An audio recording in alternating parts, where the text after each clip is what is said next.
Welcome to the Farm Stand Kitchen. Today we're going to be making elderberry syrup.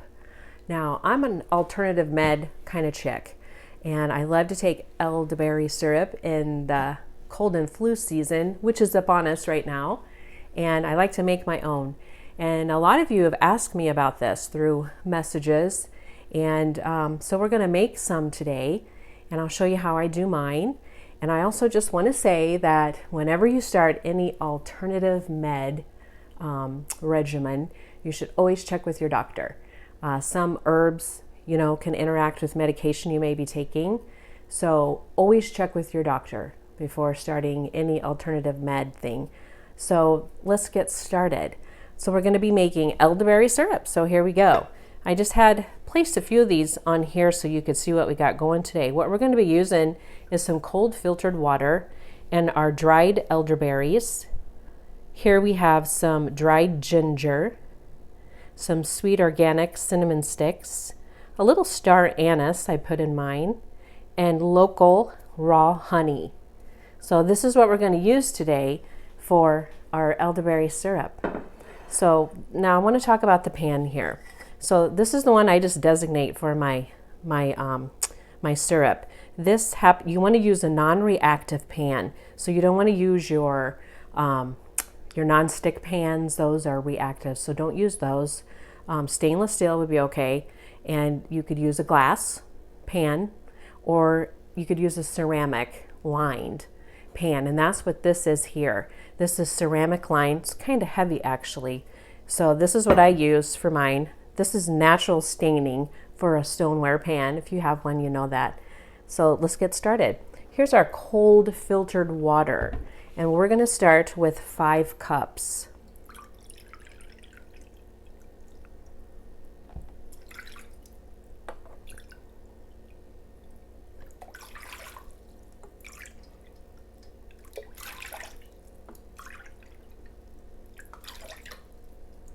So there's our 5 cups of filtered water.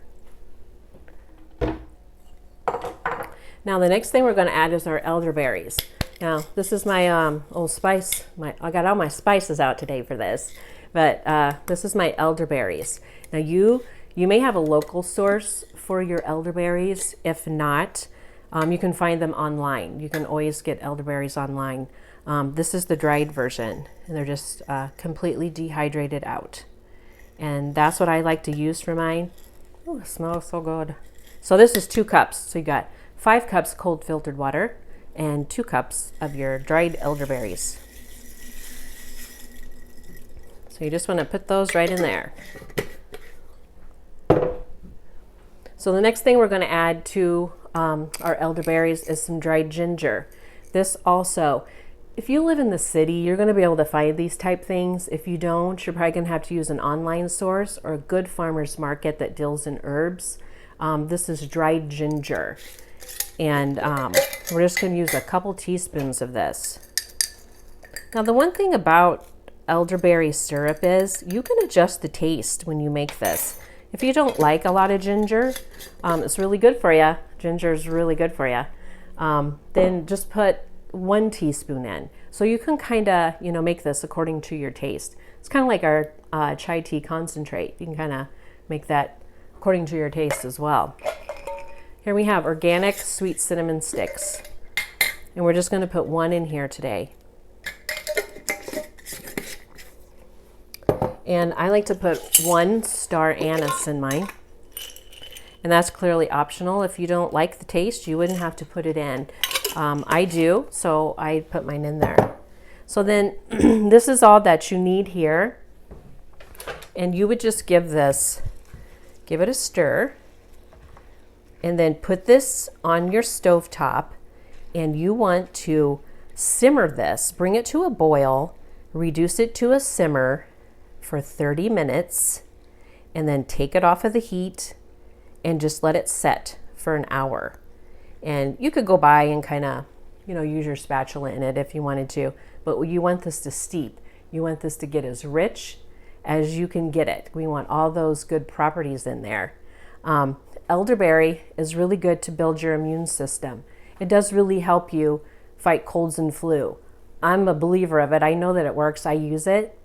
So I just think it's a really good thing to do. I know there's a lot of you that do it and kind of wanted to see how I make the homemade kind. So that's what we're doing today. So I'm going to set this over on the stove. And then I have one here. We're going to go ahead and do the rest of this recipe. So when we got done, this is what it looks like. It's just a super rich elderberry juice. And it's just thick like that. So now you could use a cheesecloth system for this, you know, a couple layers of cheesecloth to drain your juice. I always use my fine mesh strainer. So that's what I'm going to do today. I probably shouldn't have worn this white apron, I bet, but we'll have to shout it out probably. All right, let's just go ahead. I'm going to put this in here.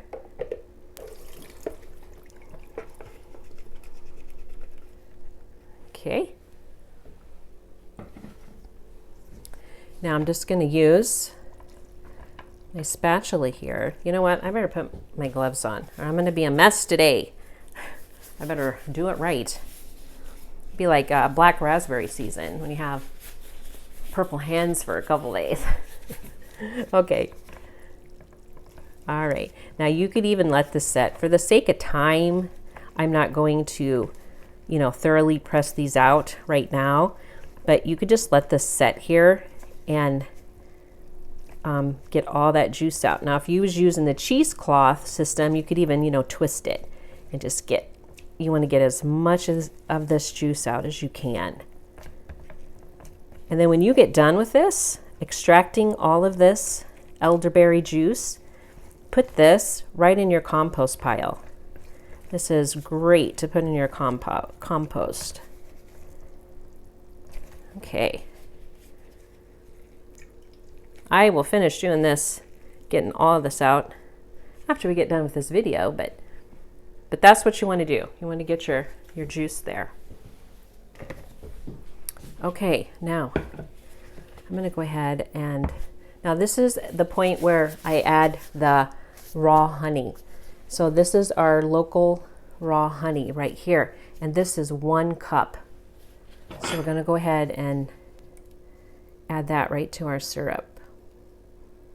Now if you wanted a more shelf-stable product, if you want it to last longer and we have some more shelf stability, you could add some vodka right here. Like you could add a cup of vodka and that keeps your syrup longer. But I just don't like to do that. I like to keep mine in the refrigerator. And so this is just the way I do mine. It's really simple and you just keep it right in the fridge. Now we're just incorporating our honey here. So let's just go ahead and mix that up. And this is just enough sweetness, and you know, honey's good for us too. It's just got a lot of great properties in it.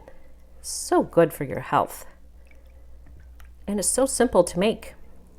You know, you can buy this over the counter, but it costs kind of a small fortune. And it's so easy to make at home.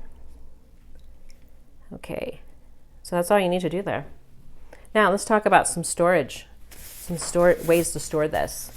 So like I said, I store mine in the fridge. My favorite way to store it is just with a jar, and I like these flip top lids. You can find these online. They're just a flip lid. They're awesome, and they fit. You can get them in the wide mouth and the regular, and they fit your jars. And this is the perfect way to do it. This is the way I do it. I already have these, so I'm going to do it like that. Something else you can do, any food grade bottle. This is just a bottle that has a screw lid. You could put your syrup in something like this. Yeah, put it in anything that you like. It's food grade, and you know, I like the jars. I think jars are good. I like to store it in plastic. All right, so here we go. So then all that you have to do is just start filling your containers. Now, I should also tell you, you can make this in a double or triple batch. This is kind of just my regular small batch, but you could certainly make more of this, and you could give it to your family and friends as gifts, or just give it to them, you know, for the season. Just say, hey, here's something good for your health. So, all right, let's give it a try. So what we always do here in the farm stand kitchen, give it a try. So this is how much I take every day. Just a teaspoon twice a day. See how good that works? I love these flip tops. So that's just a teaspoon there. It's good for your health. Bottoms up. That is delicious. I love this stuff. It's kind of still warm. That tastes great. Okay, I'm going to put mine in the fridge, and I got a little more here to do. I'm going to squeeze a little more, but give the elderberry syrup a try and let me know how you like it. Let's all stay healthy.